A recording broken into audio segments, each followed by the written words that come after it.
Dear brothers and sisters, as in Psalm 18:39, David says, मेरे प्यारे भाइयों और बहनों, भजन संहिता 18 वचन 39 में दाऊद ये कहता है, You equipped me with strength for the battle.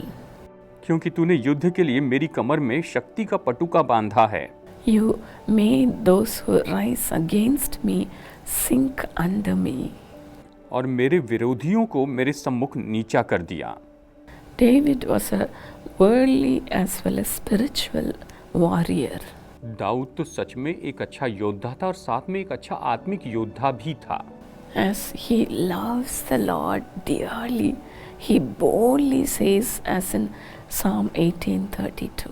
और वो परमेश्वर से बहुत ही प्रेम करता था और इसलिए बड़े साहस से उसने भजन संहिता 18:32 में ये कहा है, It is God who arms me with strength and keeps my way secure. ये वही ईश्वर है जो सामर्थ से मेरा कटिबंध बांधता है और मेरे मार्ग को सिद्ध करता है।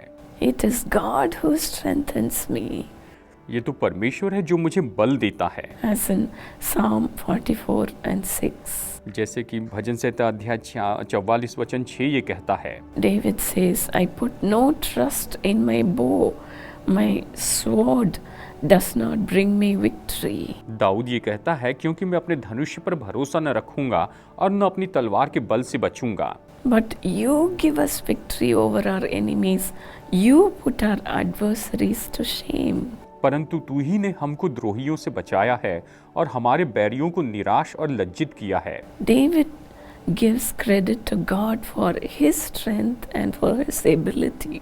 दाऊद तो अपने बल के लिए और परमेश्वर की योग्यता के लिए परमेश्वर को सम्मान देता है। He goes on to say it was by God's support and it was by God's salvation he was able to defeat his enemies. और वो आगे जाकर ये भी कहता है कि परमेश्वर की मदद के द्वारा, योग्यता के द्वारा और उसके उद्धार के द्वारा वो अपने शत्रुओं को हरा सका है। One of my auntie who knows me from my childhood always says this to me. मेरी आंटी जो मुझे बचपन से जानती हैं, एक आंटी हमेशा मुझसे ये कहती है, Evangeline, you are so timid to look at. एवेंजेलिन, तुम तो देखने में बहुत ही डरपोक सी दिखाई देती हो, But then when you stand on the stage, you become a different person. लेकिन जब तुम स्टेज पर खड़ी होती हो तो तुम बिल्कुल अलग व्यक्ति बन जाती हो। And she used to wonder how that happens. और वो ये सोचती रहती थी, हैरान हो जाती थी कि ये कैसे होता है। And I used to tell her, giving all the credit to Jesus, saying it is Jesus and it is by the grace of God I am what I am. और मैं हमेशा उससे यही कहती कि सारा सम्मान यीशु को मिले और ये परमेश्वर का अनुग्रह है जिसके कारण मैं ये हूँ।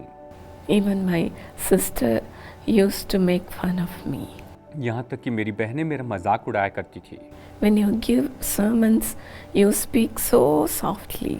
जब तुम संदेश बताती हो तो तुम बहुत ही धीमे बोलती हो, But then during prayer, you shout at the top of your voice. लेकिन प्रार्थना के समय में तुम बड़े जोर से चिल्लाकर प्रार्थना करती हो। Why can't you speak like that? तुम इस तरह से बातें क्यों नहीं करती हो? I would tell her, it is the Spirit of the Lord who makes me to shout. और मैं उनसे कहती कि ये तो परमेश्वर का आत्मा है जो मुझे इस तरह से चिल्लाने लगाता है। God does not give you a spirit of timidity, परमेश्वर ने आपको डर का आत्मा नहीं दिया है, but He gives you the spirit of power, love, and sound mind. लेकिन उसने आपको सामर्थ, प्रेम और संयम की आत्मा दी है। It is God who equips us with strength for the battle. और ये तो परमेश्वर है जो हमें युद्ध के लिए हमारी कमर पर पटुका बांधते हैं। It is God who puts our enemies to shame.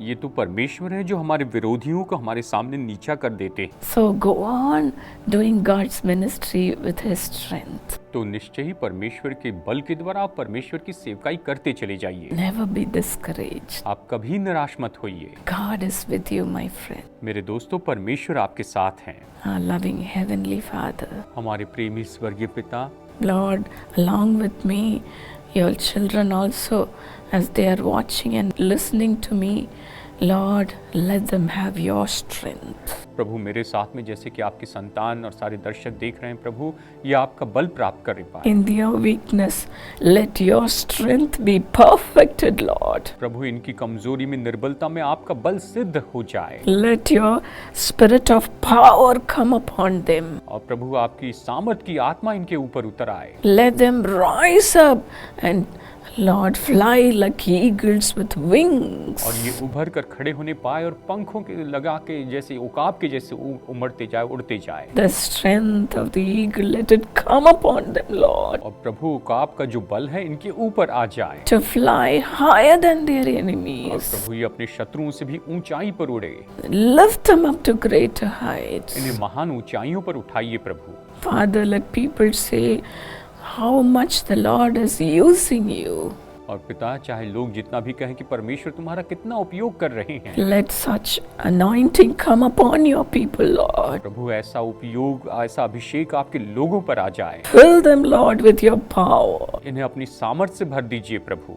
Fill them with the ability to serve you, Lord, और प्रभु इन्हें इस योग्यता से भर दीजिए कि आपकी सेवा कर सके with all might. और पूरी सामर्थ के साथ। Lord, let them see a difference from now on. और प्रभु अब से आगे ये फर्क देखने पाए। Let them roar like a lion. और ये सिंह के समान गर्जने वाले बने। Fill them, Lord, इन्हें भर दीजिए प्रभु with powerful anointing.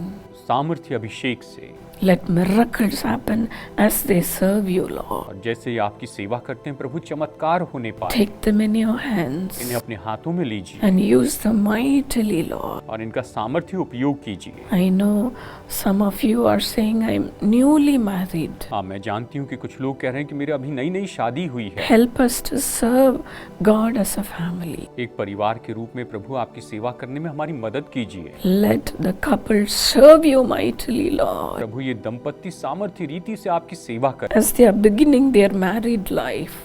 जैसे ये अपने वैवाहिक जीवन की शुरुआत कर रहे हैं। Take them in your hands and use them, Lord, इन्हें अपने हाथों में लेकर इनका उपयोग कीजिए प्रभु। generation after generation. पीढ़ियों के बाद पीढ़ी को Let your people serve you. आपके लोग आपकी सेवा करें। Equip them with your strength. इन्हें अपने बल के द्वारा तैयार कीजिए। Let them stand up and fight for you. और ये तो खड़े हो और आपके लिए लड़ने वाले बने। In Jesus' name. यीशु के नाम में Amen. आमीन। God bless you. प्रभु आपको आशीष दे।